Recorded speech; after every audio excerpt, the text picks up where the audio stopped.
Good morning! So this is the piece that we are going to learn in a first ever piano lesson.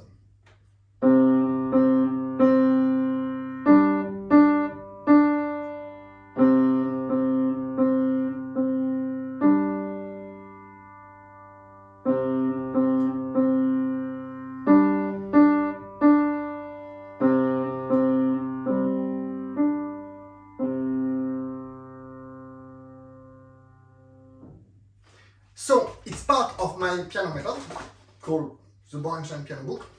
And the idea was that to make it easy, you start with just 2 notes on the left hand and 2 notes on the right hand, and then gradually you add some notes.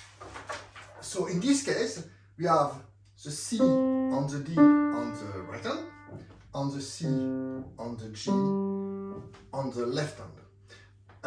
It's really important not to look at your hands and to read the notes well. So the way that you learn a piece like that, like any other piece, is that you start by learning one hand at a time. So in this case, let's say the right hand. So and there are 2 lines in this piece, so we can do the first line.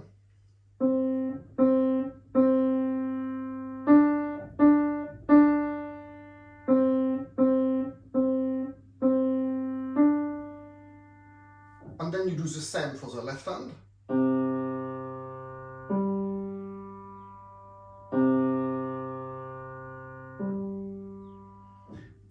Important to do the rhythm from the start, because without rhythm there is just no music. So for example, in this first line you got notes that are 1 beat and notes that are 2 beats, like 1, 1, 1, 2, 1, 1, 1, 2, then 1, 1, 1, 1, 1, 2, 3, 4.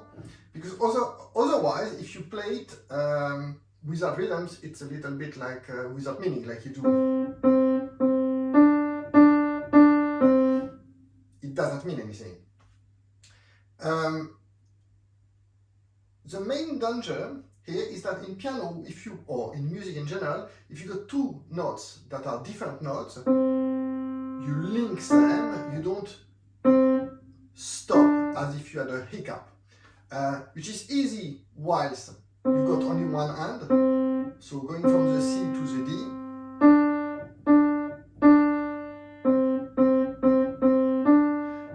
it becomes a bit harder when you got 2 hands, especially if one of the hands has to lift because you got twice the same note and not the other one.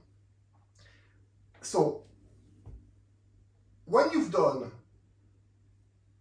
each hand separately and you put them together, then we can talk a bit about phrasing. So you got this the structure of the first line. So you've got 1 bar, then another one, and finally 2 bars in one go.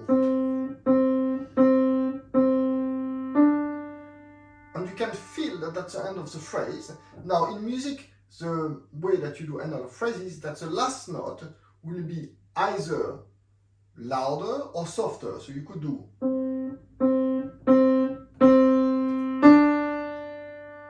or softer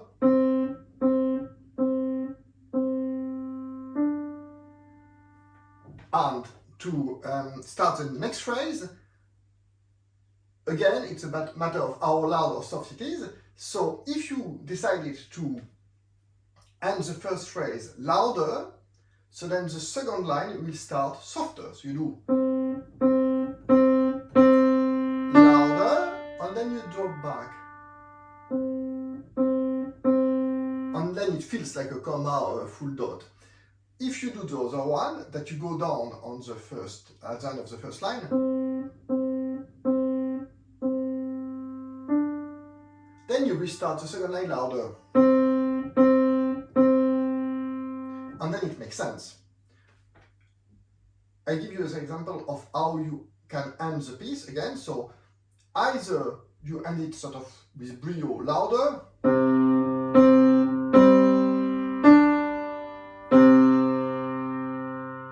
or you make it quieter down.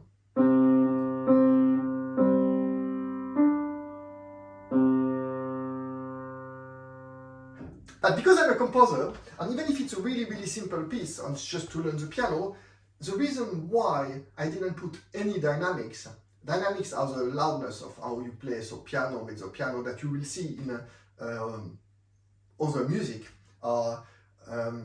is that I wanted to give the choice and to show you that you can have both possibilities. So this is the end of our first lesson. And it should take a few days until it's, if you've never played the piano, until it's really smooth. Good luck!